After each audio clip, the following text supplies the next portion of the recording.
약속을 정하는 몇 가지 세 가지 좀 전하고 싶어요. 우리 아이들한테 일주일 중에 책을 얼마나 볼 것인가, 말씀을 얼마나 볼 것인가, 얼마나 기도할 것인가, 가족들이 얼마나 대화할 것인가. 그리고 힘들겠지만 좀 더 과거와 다르게 좀 신체 활동을 할 수 있는 이런 기회를 좀 부여주십시오. 이런 말씀을 드리고 싶어요. 뒤에 한번 설명을 드리겠습니다면서도 지난번에 한 교회에서 학생들이 정리한 내용들입니다. 얼마나 하겠다. 실현 가능한 약속을 정해놓고 아이들이 할 수 있도록 이거 성경학교 때 그런 제안도 좀 해주셨으면 좋겠어요. 부모님들이 거기 또 관심 갖고 사인도 받아오게 하는 미디어 일기 이런 걸 쓰겠으면 좋겠습니다. 오늘 이런 미디어가 우리 아이들 뇌에 특히 전두엽에 큰 영향을 미친다 이런 말씀을 드렸는데요. 이런 전두엽과 뇌를 자극할 수 있는 방법 세 가지를 제가 제안을 합니다. 첫 번째 책 읽기입니다. 보통 아이들이 영상을 볼 때나 만화책을 볼 때는요, 전두엽이 전혀 반응을 보이지 않습니다.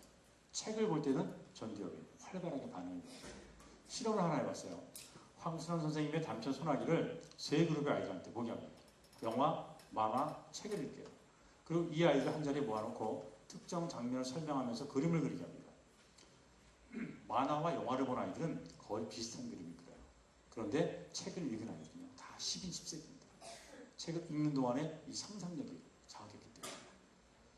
또 하나 흥미로운 것은요, 특히 여성이 엄마가 책을 읽어주잖아요. 그럼 아이들은요, 엄마 이 고음이 발달했기 때문에 청각 기능과 관련된 측두엽의 혈류변화가 활발하게 일어난다는 겁니다. 그런데 아버지가 책을 읽어줄 때는 마음이 내려가는 변환기의 혈류변화가 활발하게 일어난다는 겁니다. 가정에 있는 분들, 저녁에 아이들 재우기 직전에 누가 책을 읽어주는 게 아이들 뇌에 도움이 되겠습니까? 카랑카랑한 엄마의 목소리보다는 변환기를 자극하는 아버지의 목소리가 좋은 거예요. 아들이 중학생이면 책을 어떻게 읽어줍니까? 책 안 읽어줘도 괜찮습니다. 일찍 들어오셔서 공부하는 아이가 밖에서 드론드론 들리는 아버지의 목소리만 듣는 것만으로도 아이들의 변환기는 영향을 받는다는 겁니다. 핀란드는 세계 최고의 독해력을 강조하는 나라로 알려져 있고 국가 경쟁력 최고의 나라로 알려져 있습니다. 얼마 전에 다큐멘터리를 봤는데요. 핀란드에서 부모의 말씀을 거역하는 자녀가 있으면 중학교 아이인 거예요. 이 아이를 앉혀놓고 아버지가 15분 동안 책을 읽어주는데 그 아이는 앉아서 그걸 듣고 있습니다. 왜 그게 가능할까요? 핀란드에서는 정책적으로 아버지가 책을 15분 동안 읽어줄 때 앉아있으면 스티커를 줍니다.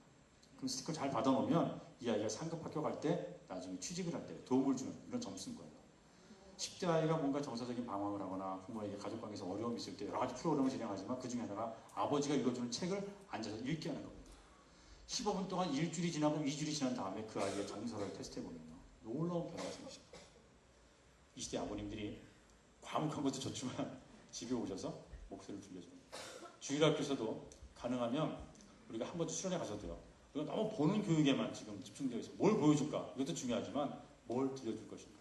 아이가 잘 듣고 그 들은 내용을 가지고 우리가 뭐 퀴즈할 수 있는 이런 듣기 훈련도 굉장히 중요하다는 말씀을 좀 드리고 싶습니다. 30분만 책을 읽어도요, 집중력은 10%가 증가합니다. 그리고 30분만 책 앞에 노출되어 있어도 뇌에는 스트레스를 감당하는 놀라운 일이 형성되기 시작합니다. 영화를 볼 때, 게임을 할 때 스트레스는 더 증가합니다. 하지만 책은 가라앉힙니다. 저도 우울할 때, 스트레스 받을 때 저는 꼭 서점에 갑니다. 책을 사든 말든 1시간만 배가 하고 있으면 가라앉는 것을 볼 수 있어요. 마음이 외로워서 서점에 갔는데 정호성 시인의 시집한 걸 딱 보일 수 있잖아요. 외로우니까 사람이다. 그 말 한마디가 딱 쉽게 하나가 마음을 가라앉히지 않습니까? 어찌됐든. 두 번째, 움직임입니다. 우리의 뇌는 인체 2%밖에 되지 않습니다. 하지만 우리 몸에 흐르고 있는 피의 20%를 담고 있는 게 뇌라고 알려져 있지 않습니까? 움직여야 되는데 이 시대에 움직이지 않습니다. 움직여야 혈류변화가 빨리 나와서 뇌를 자극한다는 거예요. 컴퓨터 앞에 앉아있지 않으면 다 학원에 가서 앉아있어요. 움직이게 해주십시오. 실험을 하나 했어요. 저희들이 EBS의 아이들의 사생활에 대한 프로그램을 한번 얼마 전에 기획한 적이 있었는데요. 중간에 그 방송 PD분이 연락이 왔어요. 수도권에서 게임에 중독되어 있는 중고등학교 학생들을 모아달라는 거예요. 몇십 명을 모았습니다. 그 아이들을 대상으로 중앙대 의대의 한덕현 교수팀이 실험을 하나 합니다. 이 아이들을 보시는 것처럼 뇌가 게임에 중독되어 있으니까 비정상적으로 아주 과도하게 활성화되어 있는 게 보여집니다. 2주일 동안 유능한 농구 코치를 배치해서 2주일 동안 수시로 농구를 하게 하면서 친구들과 많은 대화를 하게 합니다. 2주일 후 놀라운 일이 벌어집니다. 비정상적으로 활성화되어 있던 뇌 부위가 단 2주일 만에 없어지거나 작아지기 시작했다는 거예요. 전두엽은 내가 쓰고 싶다고 쓰는 부위가 아니랍니다. 책을 펼칠 때, 움직일 때, 뭔가 스스로 하려고 할 때 전두엽이 알아서 반응을 거는 겁니다. 지난 2월 달에 제가 포항에, 부산의 한 큰 교회가 중고등부 수련회를 한다고 해서 내려갔다 온 적이 있었어요. 강의 말미에 이걸 보여주고 여기 동영상이 하나 있었거든요. 그 동영상도 제가 보여줬어요. 점심시간이 끝났습니다. 저도 이제 식사하고 올라와야 되니까. 근데 전사님이 막 웃는 거예요. 그 장로님하고 좀 와서 보라는 거예요. 겨울이었거든요. 추운 날인데 그 한쪽에 농구 코트가 큰 게 있었어. 남녀 학생 할 것 없이 다 거기 앉아가지고 공놀이 하고 있는 거예요. 그날 처음이었다는 거예요. 아이들한테도 뭔가 자극을 주고 대안을 알려줄 필요가 있습니다. 그래서 뇌에도 이 가소성의 법칙이라는 얘기를 하거든요. 가소성의 법칙은 이런 거예요. 제가 종이컵을 한번 들고 있다 한번 가정해 보겠습니다. 종이컵을 들고 있다 힘을 주면 구겨집니다. 어떤 물체의 물리적인 힘을 지속적으로 가하면 그 모양이 변형이 되면서 그 상태를 유지하는 게 이 가소성입니다. 뇌도 똑같다는 거예요. 어릴 때부터 자극적인 미디어 영상에 계속 노출되어 있잖아요. 그럼 이 아이들은 결국 그 뇌가 거기에만 반응을 보이는 뇌가 된다는 겁니다. 이런 아이들은요, 음악, 그림, 체육활동, 말씀 보기 이런 걸 대입하잖아요. 뇌가 거기에 반응을 보이지 않습니다. 이미 거기에 익숙해 있기 때문에. 그런데 최근에 가소성의 법칙을 주장하는 학자들에 의하면 더 늦기 전에 지금부터라도 게임 시간이나 TV 시간을 최대한 줄여보고 그 시간에 책을 읽게 하거나 그림을 보게 하거나 음악을 듣게 하거나 말씀을 보게 하거나 어떤 대체 활동을 자꾸 제시하면요, 뇌가 알아서 거기에 다시 반응을 보기 시작합니다. 이게 가소성의 법칙입니다. 과거에는 어릴 때 뇌가 말랑말랑하고 어른들은 단단해지기 때문에 안 바뀐다고 했는데 지금 그렇지 않다. 학자들은 이렇게 이야기하고 있어요. 다만 어른들은 좀 더디갈 뿐이다. 이렇게 얘기합니다. 우리들이 다양성의 뇌를 경험할 수 있는 이런 기회를 만들어주시고요. 특히 이 전두엽은 25세까지 자극을 받고 성장하기 때문에 스스로 생각, 판단, 결정할 수 있는 능동적인 체험의 경험이야말로 아이들 뇌에 좋은 자극이 되고 있다고 하는 이런 이야기입니다. 이번 성경학교가, 이번 수련회가 우리 아이들의 능동적인 체험에 놀라운 경험이 이루어지는 그런 시간이 되었으면 좋겠습니다. 우리 아이들이 이번 수련회를 통해서 성경학교를 통해서 미디어를 볼 때 시간을 정해놓고 보고 스스로 끌 수 있는 아이, 그리고 뭔가 그동안 캐릭터를 키웠다면, 레벨업을 하고 있었다면 한번 이야기해 보시면서 그것을 지우게 하거나 팔게 만들어주시기 바랍니다. 거기에 종속되지 않도록 이죠. 아마추어 골퍼들이요, 골프 이제 처음 시작할 때 그 스윙을 할 때 보면요, 뇌를 한번 찍어보면 이렇다는 거예요. 뇌의 다양한 부위가 활성화되어 있다는 거예요. 왜 그럴까? 생각이 많은 거예요. 어떤 자세를 취할까? 어떻게 때릴까? 얼마나 보낼까? 힘 조절을 얼마나 할 것인가? 그러다 보니까 좋은 결과가 잘 안 나온대요. 뇌가 너무 활성화되어 있다 보니까. 근데 이들이 프로가 되잖아요. 이때 뇌를 찍어보면 특정 행동과 관련되어 있는 그 부위만 활성화되어 있다는 겁니다. 나머지는 사용하지 않는 거예요. 습관이 되다 보니까 그건 필요가 안 된 거예요. 자연의 훈련을 통해서 습관이 된 거죠.